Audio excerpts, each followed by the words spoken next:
पड़ती हैं। लेकिन यहाँ तो मसला ये है कि हर कोई समझता है कि उसे बिल्कुल एक अलग करके देखा जाए, उसे हुकूमत दी जाए तो बस वो ठीक है। अगर किसी को अपोजिशन में बैठना पड़े तो वो अपोजिशन में इसलिए बैठना चाहता है कि वो अगली हुकूमत को गिराना चाहता है। और मेरे ख्याल में बड़ा अनफॉर्चुनेट है, पिछले इतने घंटे गुजर गए हैं, आज सारी कौम इस तरह बैठी हुई है, कौन हुकूमत में आएगा, किसको तोड़ा जाएगा, कितने आज़ाद अरकान आएंगे, कौन किधर जाएगा। मजमूई तौर पे तो हम सब के लिए सोचने का मकाम है और शर्म का मकाम भी है। मैं समझता हूँ कि यानी अगर ऐसी सूरत हाल उन थर्ड वर्ल्ड के उन मुल्कों में होती है कि जहाँ शायद लोगों को एहसास ही नहीं होता, किसी को शायद इस बात का एहसास नहीं है कि महंगाई कितनी बढ़ रही है, गुर्बत कितनी बढ़ रही है, आपकी एक्सपोर्ट कितनी मुतासर हो चुकी है, आपकी नौजवान नस्ल जो है उसके लिए रोज़गार के मौके कितने हैं, बैरून मुल्क आपको जो मसाइल का सामना है। आप देखें जिन मुल्कों में हमारे लोग जाके काम करते हैं वहाँ पे वो शदीद मुश्किलात के शिकार हैं। ये आपके मिडल ईस्ट के अंदर ही बाज़ मुल्कों ने आपको वीज़े देने बंद किए हुए हैं, आपके लेबर वहाँ जा नहीं सकती है। इन हालात में बजाय इसके कोई मुल्क के लिए सोचे, हर कोई चाहता है कि वो अपनी दुकानदारी अलग सजा के बैठ जाए। और इसमें मैं थोड़ा सा ज़िम्मेदार PTI को समझता हूँ। PTI को अदम एतमाद के बाद अगर वो असम्बली के अंदर बैठी होती तो आज ये नौबत ना होती।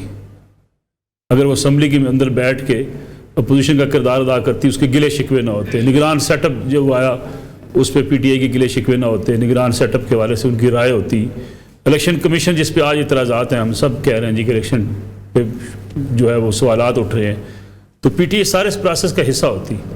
PTI सारे प्रोसेस से निकल के चीज़ें ठीक करना चाहती है, कम से कम मेरी समझ से ये बात आता है। लेकिन मलिक साहब यहाँ पे अगर PTI सारे प्रोसेस से निकल के करना चाहती थी तो अब ऐसे हालात थे कि यहाँ पे बहुत सारी जो चीज़ें थी जो अब प्रॉब्लम क्रिएट कर रही तो उनको ठीक कर दिया जाता।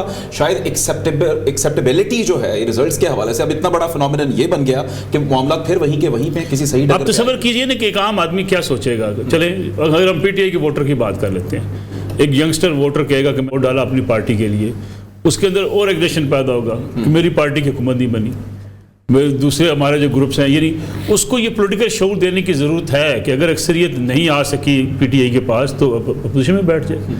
और अगर मियाँ नवाज शरीफ साहब को अपोजिशन में बैठना पड़ता है तो क्या फ़र्क है, वो अपोजिशन में बैठ जाए। पीपल्स पार्टी को बैठना पड़ता है तो क्या बैठ जाए।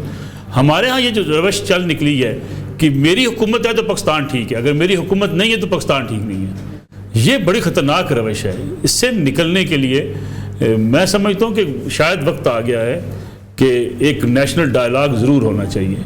जब हम इस्टेब्लिशमेंट के किरदार की बात करते हैं उस पर भी बात होनी चाहिए। अदलिया के अब तसव्वुर करें ना, इस मुल्क के अंदर क्या सूरत हाल है कि किसी जज के फैसले के ऊपर अब एतमाद नहीं होता, बाकायदा कंपेन चलती है। अगर PTI के हक़ में फ़ैसला आ जाए तो बहुत अच्छा जज है, अगर मुखालिफ फ़ैसला आ जाए तो पूरी अदलिया तबाह हो गई है।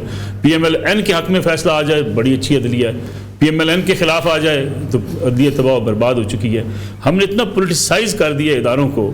और मौजूदा इस इलेक्शन के बाद ज़रा आप एक और ख़तरनाक सूरत हाल का आपको सामना करना पड़ेगा। वो ये है कि जिस तरह इलेक्शन पे एतराज़ात उठाए जा रहे हैं, जिस तरह अफसरान की तस्वीर लगाई जा रही हैं सोशल मीडिया के ऊपर, अब मुझे बताइए कि आपकी जो डिस्ट्रिक्ट एडमिनिस्ट्रेशन है, आपकी जो पुलिस है, वो कैसे काम करेगी जब इतना अदम एतमाद बढ़ जाएगा। और वो कहेंगे ठीक है, हमें क्या ज़रूरत है किसी ऐसी बेहतर गवर्नेंस की तरफ जाने की। मैं समझता हूँ कि अगर आपने आगे बढ़ना है, आपने पाकिस्तान को ठीक करना है, तो कुछ नफ़रतें मिटा के, नफ़रतें ख़त्म करके, अनाज और ज़िद से वापस हट के किसी न किसी डायलॉग पे जाना पड़ेगा।